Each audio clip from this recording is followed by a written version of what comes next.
We are going to appeal the decision of the court yesterday on the Huduma card and Huduma number. Because it's unthinkable how we are going to move to the future without integrating our data sets.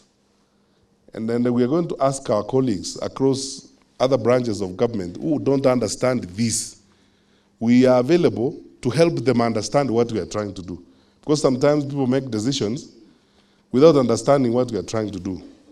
And I'm the best example of this war, because when we were fighting digital migration, we went all the way to the Supreme Court. And now look where we are today. If we had not freed all that spectrum and so on, I don't know how we would be operating today.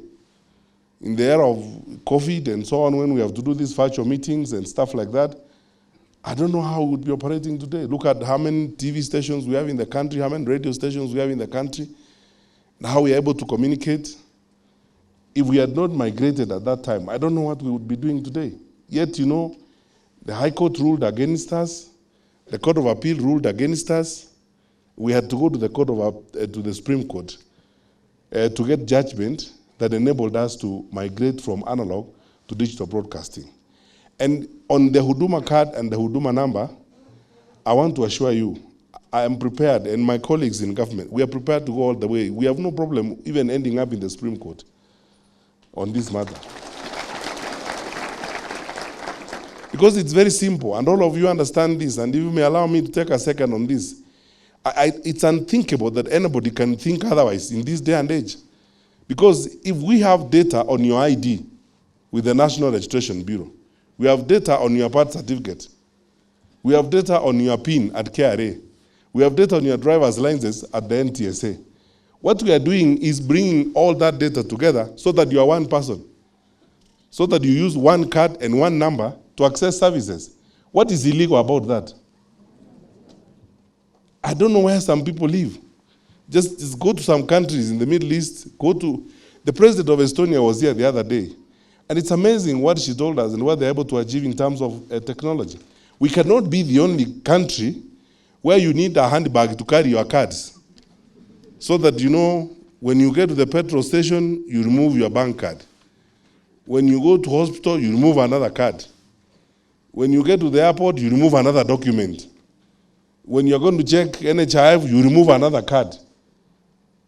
The people who are opposed to this are the cartels who have made a living out of stealing public funds by coming up with all manner of conflicting systems.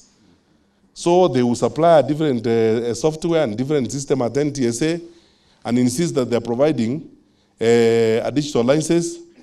Then they will go to KRA and look for another system.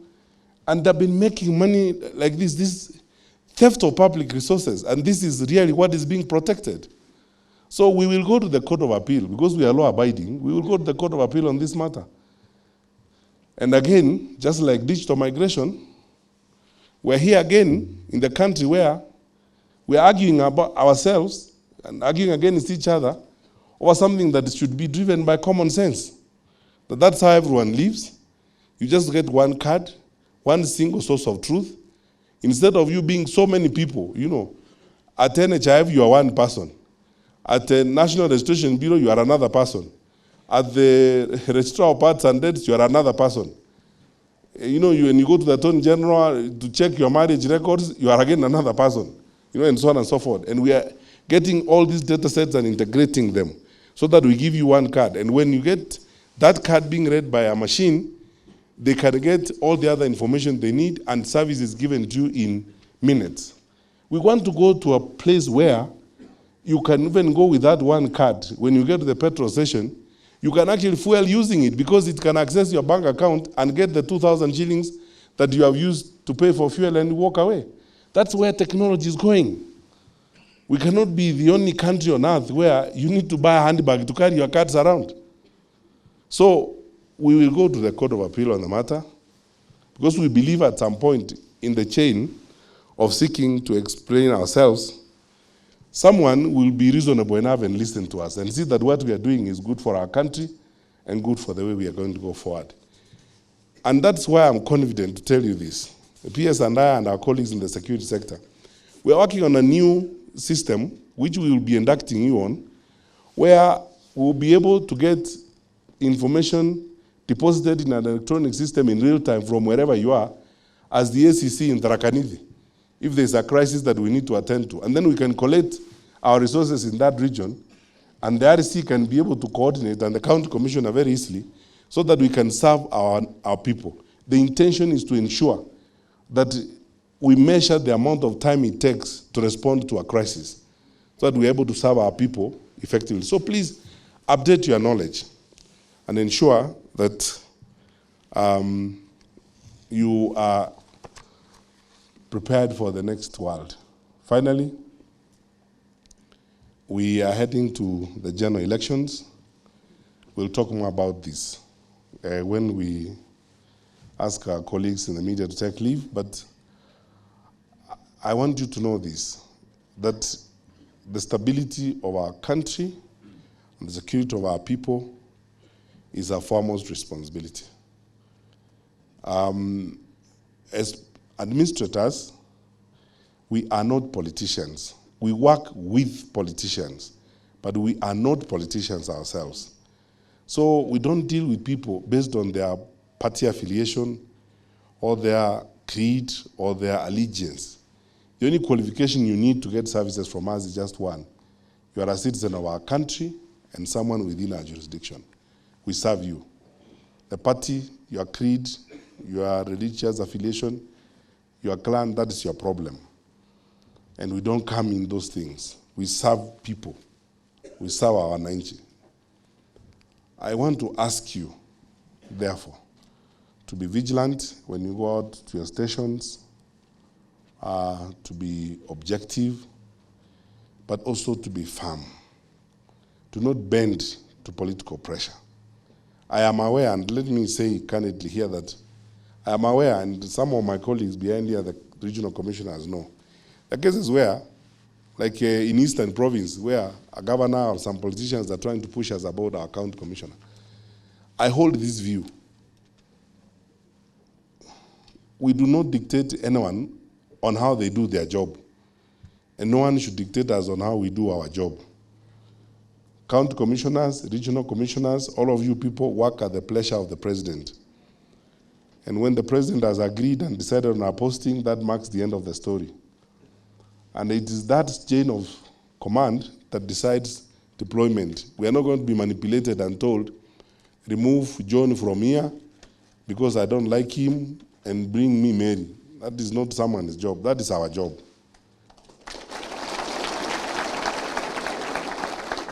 So don't listen to some of these people who overreach themselves and then are full of themselves. Some of them have an overestimated sense of self-importance. And they will tell you, oh, I will go to a Rambi house and complain. They will come and talk to us, and we will give them a cup of tea and tell them thank you, goodbye. But we will do our job. We will do our job. None of our regional commissioners, none of our county commissioners, and none of our administrators to the level of the chief is going to be intimidated by anybody.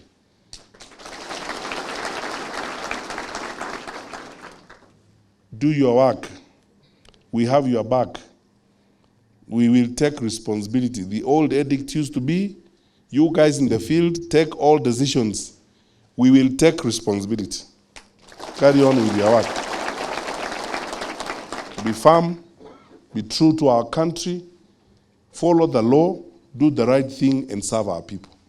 Anything else, the PS and I, we will deal with. Na ikifika mahali, we will go to Madam Kisotu and Rotich, and we will ensure that our officers are able to render services without undue pressure and undue intimidation. Don't go to night meetings. And no one should tell you that because you are not attending my night meeting, tutaonana. Mutaonana wapi? We are also here. Hakuna kitu kama hiyo. Because administrators, like you are now new officers in the field, and some of you are starting when we are in the electioneering period. You may be facing situations like this. Take it from me. Our president is very firm. and resolute about the security of the country. I serve a president I'm proud of because he's patriotic, he loves his country, and is committed to serve his country. We too have taken that example.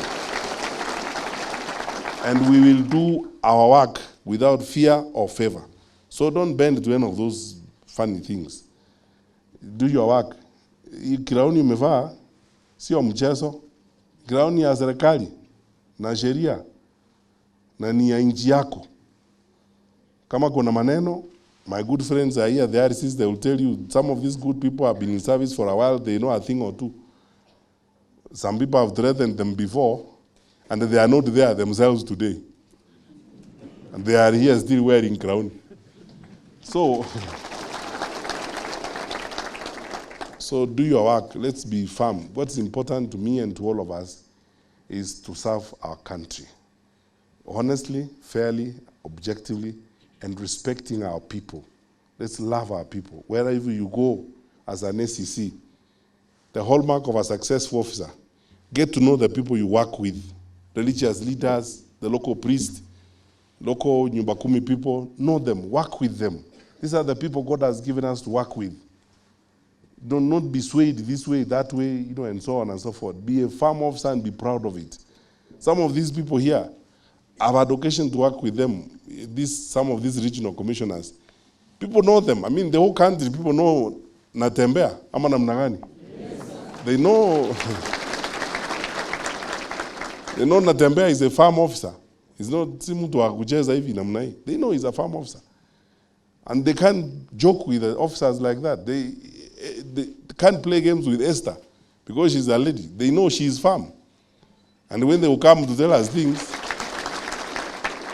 we'll give them a cup of tea and welcome them as Kenyan citizens and leaders.